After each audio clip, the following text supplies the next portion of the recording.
আপনি নিজে পলিথিনে বাজার করে আনবেন আর আমাকে জিজ্ঞেস করবেন আপা কেন পারতেছেন না। আপনি যদি চিন্তা করেন যে আমি পলিথিন ব্যাগে আনবো না, আপনার বাসায় কি একটাও ব্যাগ নাই কাপড়ের বা চটের বা পাটের? সকলে বলে যে পলিথিন খুব সস্তা। কেমন করে সস্তা হয়? ওটা ফ্রি না, ওটা আপনার পণ্যের ভিতরেই ঢুকানো থাকে। 2004 থেকে 2006 যখন পলিথিনের বিরুদ্ধে লাগাতার ক্যাম্পেইন হয়েছিল, বছর 2-2.5 ক্যাম্পেইন করে পলিথিনটা নিয়ন্ত্রণে আনা গেছিল। আপনি নিজে পলিথিনে বাজার করে আনবেন আর আমাকে জিজ্ঞেস করবেন আপা কেন পারতেছেন না। আপনারা না, এটা শোনেন, বিকল্প ব্যবস্থা কি সরকার বলে দেবে? আপনি বলেন তো, আজকে যদি আপনার বাসা থেকে আপনি বাজার করতে যান, আপনি যদি চিন্তা করেন যে আমি পলিথিন ব্যাগে আনবো না, আপনার বাসায় কি একটাও ব্যাগ নাই সাথে করে নিয়ে যাওয়ার জন্য কাপড়ের বা চটের বা পাটের? এটা আপনি আমাকে বললেন আর আমি মানলাম? এটা তো না। আপনি এভাবে চিন্তা করেন না যে আমি বাসা থেকেই নিয়ে যাব। আর পলিথিন, সকলে বলে যে পলিথিন খুব সস্তা। কেমন করে সস্তা হয়? তাকে তো কাঁচামাল আমদানি করতে হয়, তাকে একটা ইন্ডাস্ট্রি ভাড়া দিতে হয়, যন্ত্র কিনতে হয়, বিদ্যুৎ লাগে, তাকে শ্রমিকের বেতন দিতে হয়। তাহলে ওটা আপনাকে ফ্রি দেয় কেমন করে? ওটা ফ্রি না, ওটা আপনার পণ্যের ভিতরেই ঢুকানো থাকে। যতক্ষণ পর্যন্ত আমরা এটাই ভাবতে থাকবো যে বিকল্প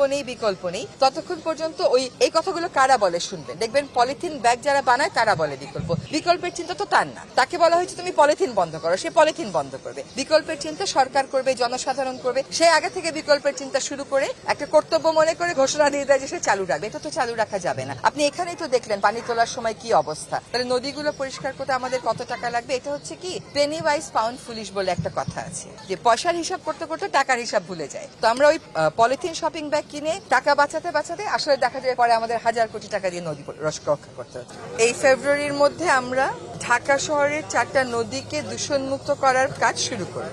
আপনি সাউথ কোরিয়া বলেন, চায়না বলেন, লন্ডন বলেন, নেপাল বলেন, ইন্দোনেশিয়া বলেন, 10 বছরের আগে কোনোদিনও কোনো নদীকে আমরা ওভাবে দূষণমুক্ত করতে পারা যায়নি। কাজে আমাদের উদ্দেশ্যটা হচ্ছে একটা এমন অ্যাকশন প্ল্যান দেওয়া যেখানে বলা থাকবে প্রথম বছর কি, দ্বিতীয় বছর কি, তৃতীয় বছর কি। সেই কর্মপরিকল্পনাটা আমরা চূড়ান্ত করব। 16ই ফেব্রুয়ারিতে এডিবির একটি টিম আসবে, তারা আমাদেরকে নেপালে, ইন্দোনেশিয়াতে এবং চায়নাতে 3টা নদী তারা কিভাবে পুনরুদ্ধার করেছিল সেই অভিজ্ঞতা শেয়ার করবে। এর মধ্যে জাতীয় পর্যায়ে কাজ করা হচ্ছে। জিপিএস দিয়ে সব দূষণকারী আমরা ম্যাপিং করে ফেলেছি। এক একটা নদীর নিচে 3 থেকে 5 মিটার হচ্ছে আপনার পলিথিনের স্তর। এগুলো তুলবার জন্য আলাদা ড্রেজার লাগে, সেগুলো আমাদের নেই। তো এই কাজগুলো জাতীয় পর্যায়ে হচ্ছে। আন্তর্জাতিক পর্যায়ের অভিজ্ঞতাকে সমন্বয় করে আমরা আশা করি এই বাজেটেই আমরা কিছু অর্থের সংস্থান করব এবং আমাদের উন্নয়ন সহযোগী অনেক সংস্থা বলেছে তারা আমাদেরকে এই কাজটা করতে সাহায্য করবে। তাহলে আমরা কাজটা শুরু করে দিয়ে যাব, তারপরে পরবর্তী সরকার এসে দায়িত্বটা নিয়ে করবে। দুর্নীতির অনুসন্ধানে এখনো নামই নাই, কিন্তু আমাদের যে প্রকল্পগুলো হয় এগুলো না সমস্যার মূলটাকে আক্রান্ত না করে সমস্যার চারপাশ দিয়ে ঘুরতে থাকে, যার জন্য আমরা দেখি যে অনেক টাকার প্রকল্প আসে, টাকাও ব্যয় হয় কিন্তু কাজটা হয় না। তো আমাদেরকে কাজ করতে হবে, আমাদেরকে রেগুলেশনে যেতে হবে। এটা আপনি একভাবে চলে চলে অভ্যাস হয়ে গেছে আপনার 20 বছর, 25 বছর, 30 বছর।